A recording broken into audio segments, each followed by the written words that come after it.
வணக்கம். முதலில் ஒரு வாழ்த்துக்களோடு ஆரம்பிக்கலாம். தாவேக்காவின் உறுப்பினர் எண்ணிக்கை 2 கோடியை தாண்டிவிட்டதற்கு அதற்கு முதலமைச்சரும் தாவேக்கா தலைவருமான திரு ஜோசப் விஜய்க்கு வாழ்த்துக்கள். கடந்த சட்டசபை கூட்டத்தொடரில் மொத்தம் 2 கோடி பேர் பார்த்திருக்கிறார்கள். குழந்தைகள் கூட சட்டசபை கூட்டத்தொடரை பார்க்கிறார்கள். எல்கேஜி, யூகேஜி, ஃபர்ஸ்ட் ஸ்டாண்டர்ட் குழந்தைகள். என்னைக்காச்சும் ஒரு கட்சி பெயரை சொல்லி கேள்விப்பட்டிருக்கிறீர்களா? ஒரு குழந்தை தன்னுடைய பாடப்புத்தகத்தில் ஊதல் படத்திற்கு சுயமாக டிவிகே கலர் அடித்திருக்கிறது. அவர்கள் அம்மா இது என்ன கலர்னு கேட்கிறாங்க.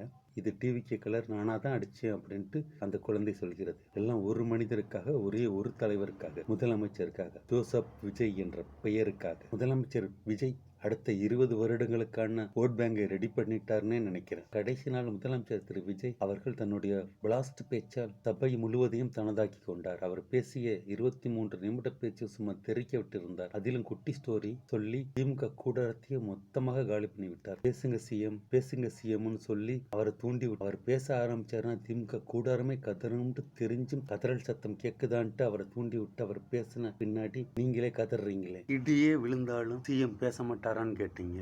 ஆனா அவர் பேச ஆரம்பிச்சா இடி விழுந்துட்டு திரிஞ்சு ஏன் கேட்டீங்க? ஒரே நேரத்தில் 2 முதலமைச்சர், ஒரு துணை முதலமைச்சர் எதிர்கட்சி வரிசையில உட்கார வச்சுட்டு ஒரு முதலமைச்சரை வீட்டுல உட்கார வச்ச திரு ஜோசப் விஜய்க்கு பேச தெரியாதுன்ட்டு நினைச்சிட்டு கதறல் சத்தம் கேட்குதான்ட்டு கோஷம் போட்டுட்டு அவர் பேசியவுடன் நீங்க கதறினா எப்படி சார்?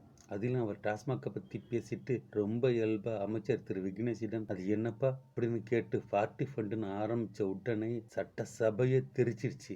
போதுட்டு திமுக கூடாரமே காலி செஞ்சுட்டு தெரிச்சு ஓடி போயிட்டாங்க. சட்டசபையில பேச இருந்த வாய்ப்பை விட்டுட்டு வெளியில வந்து முதலமைச்சர் தனிப்பட்ட விவகாரம் குறித்து பேசுவது ஒரு எதிர்கட்சி தலைவருக்கு அழகல்ல. ஒன்னு அமைதியா வந்துட்டு அமைதியா போயிருக்கணும். அவர் தான் நீங்க ஒரு அடி அடிச்ச திரும்பி எழுந்திருக்க முடியாதபடிக்கு ஒரு மரண அடி அடிக்கிறாருன்னு தெரியும்ல. அப்புறம் வேணும்னே அவரை அடியை கேட்டு வாங்கிக்கிறீங்களே. இத்தனைக்கும் அன்னைக்கு அவர் நல்ல மூட்ல இருந்திருக்கார் போல. அதான் அடி கொஞ்சம் லேசா விழுந்திருக்குது. அவர் மட்டும் கொஞ்சம் கோபமான மூட்ல வந்திருந்தாருன்னா திமுகவை சுத்தமா காலி பண்ணிட்டு இருப்பாருன்னு நினைக்கிறேன்.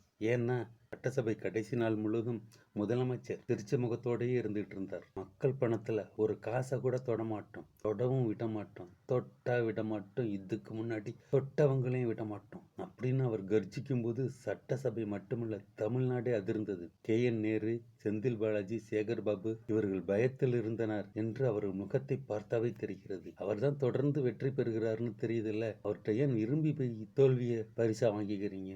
அடுத்து திரு ரஜினிகாந்த் அவர்கள் தன்னுடைய தருமன் பட அறிமுக விழாவில் நான் எதை பேசுனாலும் தப்பா பேசுறாங்க அப்படின்ட்டு தன்னுடைய பேச்சை ஆரம்பிச்சாரு. திரு ரஜினிகாந்த் அவர்களே, பெருந்தன்மையா பேசுங்க, தப்பா போகாது. பொறாமையில பேசுனா நிச்சயம் தப்பா தான் போகும். அடுத்த பதிவில் சந்திப்போம். நன்றி.